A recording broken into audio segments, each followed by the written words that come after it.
Hello, my friends, hello, and welcome once again to stately Vaughn Manor. And it's Wednesday, which means it's Comic Book Wednesday, Epic Comic Book Wednesday.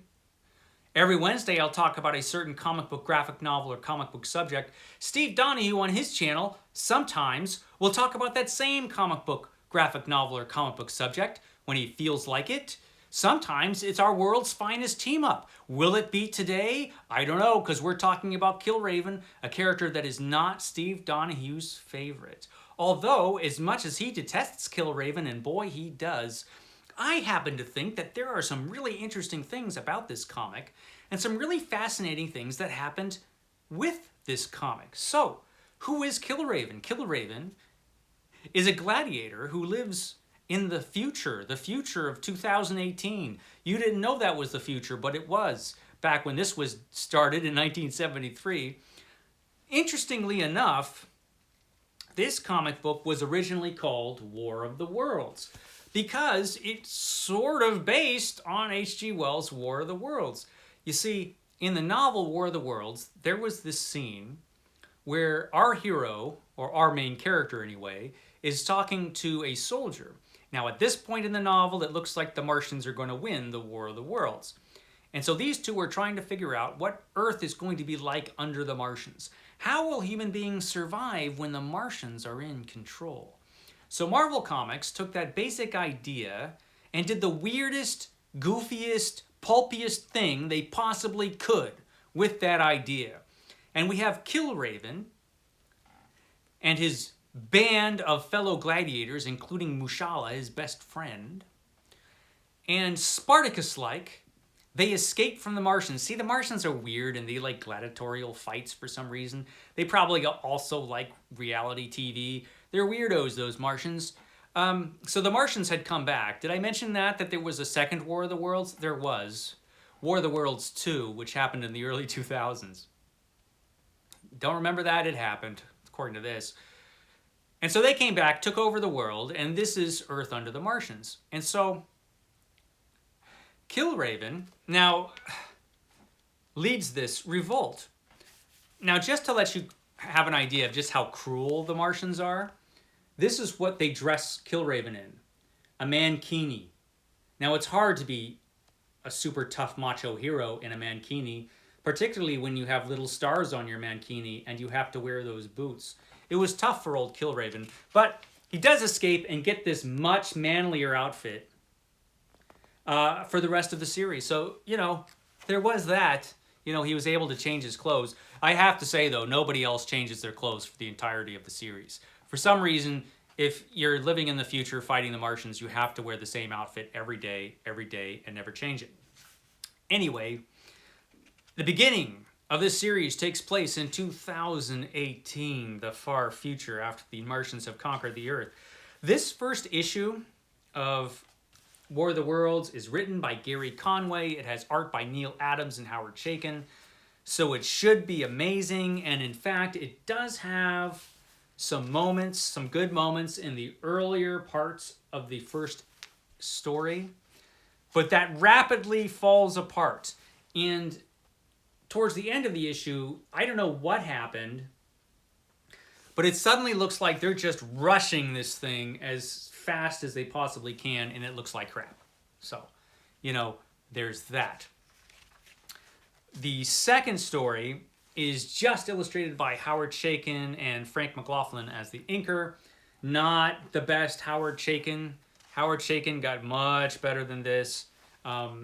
It, again, has its moments, but mostly awkward and not that great. This one is also scripted by Gary Conway.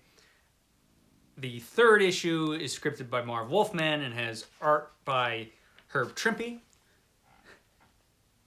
Steve Donoghue's favorite artist. Now, Herb Trimpe is he's not a technically great artist. He wasn't the best artist in the world.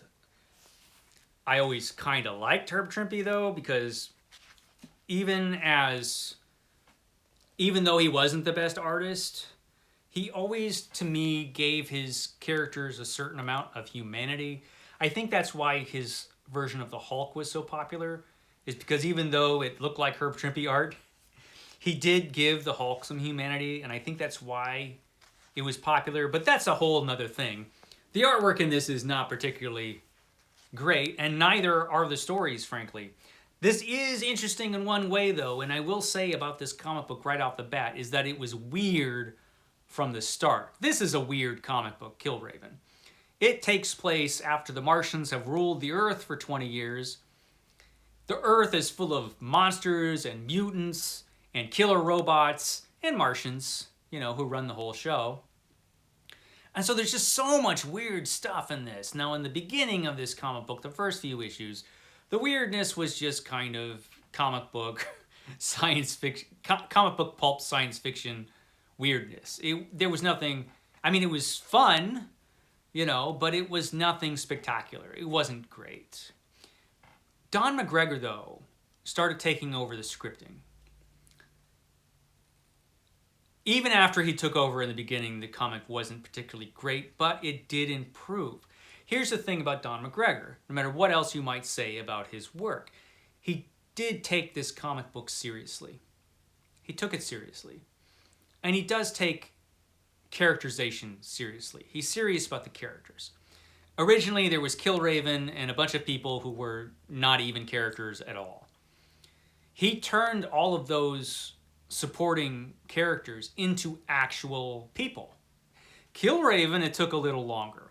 Killraven was the revengeful, angry hero of the comic who was super tough. And so it took a while for Killraven to become a real human, but it happens. It took a while, but it happens. So basically, this becomes kind of the story not just of the fight against the Martians, but Killraven has a brother who might or might not be alive. So, you know, we got to find him, right? But the early issues, there was a different artist every issue, and I think that hurt this comic. But eventually, P. Craig Russell, who was just Craig Russell at the time, took over the art. Now, even early Craig Russell was interesting. And this is the point in this book where it stopped being weird in a goofy way and started being weird in an interesting way. Because even though this was rough, P. Craig Russell, it was still him, and he was experimenting, and he was doing some interesting things. And I think Don McGregor, the writer, felt like he could start cutting loose a little bit and making the stories a little bit more interesting and doing some interesting stuff. And the artwork really started to be cool. Now, this took a lot of effort. So every once in a while, you would have a fill-in writer and a fill-in artist, sometimes Herb Trimpe, which wouldn't be nearly as good. But they would always come back to Craig Russell and Don McGregor.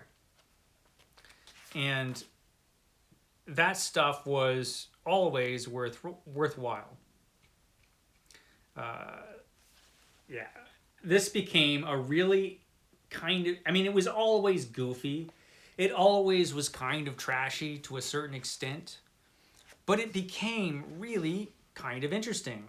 Eventually, you would have nonsense, like a Marvel team-up issue between Spider-Man and Killraven, which doesn't make any sense to even do, but I guess they wanted to introduce Killraven to some new fans, and so, hey, let's Spider-Man go to the alternate future, and there he is. You know, Spider-Man has to show up in everything, and indeed, he shows up in here. But the comic becomes even more interesting. They start taking the war to the Martians' home ground. And the artwork just continues to become a little bit more complex, more interesting. The stories slowly become more interesting. Interesting stuff happens in this comic book. If I look for it, I won't find it. But this is the comic book that had the first interracial kiss in a comic book. I believe it was in Killraven, which caused controversy controversy because of that, but that's just because the world was stupid and racist. But yeah, that happened. It wasn't Killraven. Killraven is a lone wolf. It was his best friend. Now, eventually, and Carmilla, I think, was his girlfriend's name. Carmilla, that's right. There she is. Eventually, this comic book came to an end, and like a lot of low-selling comic books, it came to kind of an abrupt end in that not every loose end was tied up. But then a really interesting thing happened, and Killraven came back in a graphic novel written by Don McGregor and with art by P. Craig Russell. And so years later, they were able to finish off that story. They reintroduced you to the characters. That's Mushala there. And Mushala always wears this outfit. I mean, always. I guess he just liked it. But here's an interesting thing about how this ends. Is that it reaches the point that it sort of felt like it was going to, not only with the story, but the artwork. In the beginning of this comic book, Killraven was basically just a character as paper thin as the pages of this comic. He was just the tough guy, angry hero. He had no character, really. He was not a human being. It takes a long time, but Don McGregor and P. Craig Russell slowly, over the course of the series, turn Killraven into a human, into an actual person. And when you get to the graphic novel, you see that in very stark terms. This is Killraven in the graphic novel. Killraven looks very different than we remember him in the series. And that isn't just because P. Craig Russell's art style has changed. It's because now Killraven has reached the point where he is a human being, a recognizable human being. He isn't an exaggeration, this big, exaggerated, muscular comic book superhero. If you look at him, he just looks like a guy. He's wearing the same outfit, and there's nothing weak looking about him, but he just looks like a guy. He just looks like a regular human being, because that's the point that he has reached with his character. And P. Craig Russell makes every character look like a genuine, realistic human being at this point in the series. It's actually quite a beautiful graphic novel. The artwork is really something. P. Craig Russell's artwork is good throughout this whole thing. And like I said, as it goes on, it just gets better and better. But the graphic novel, the culmination of the storyline that was going on in the comic book, is just really, really cool. It's just something. And so that, I think, is an interesting kind of comic book achievement. Killraven was a pulpy, crappy series in the beginning. You would think that after the first 3 or 4 issues, Marvel would just, give up and cut this one loose. But they didn't. They kept it around. And Don McGregor and P. Craig Russell actually took this, this trash, and turned it into something really interesting. It took a while to do, but they did it. And if you look at, the artwork in the first story and just read that first story and then go to the last story, I mean, you can't get a more dramatic difference than that. This comic transformed into something really cool. And I like it. So there. Okay, guys, that's all I have to say about my pal Killraven. I will catch you next time. Catch me tomorrow when it's Tag Thursday. Don't we do tags on Thursday? I think so. So it's Tag Thursday tomorrow. Robert E. Howard show coming up later on this week. Then I'm going to do some discussion video, which sometimes we do here on BookTube. Oh, the excitement! I will catch you next time.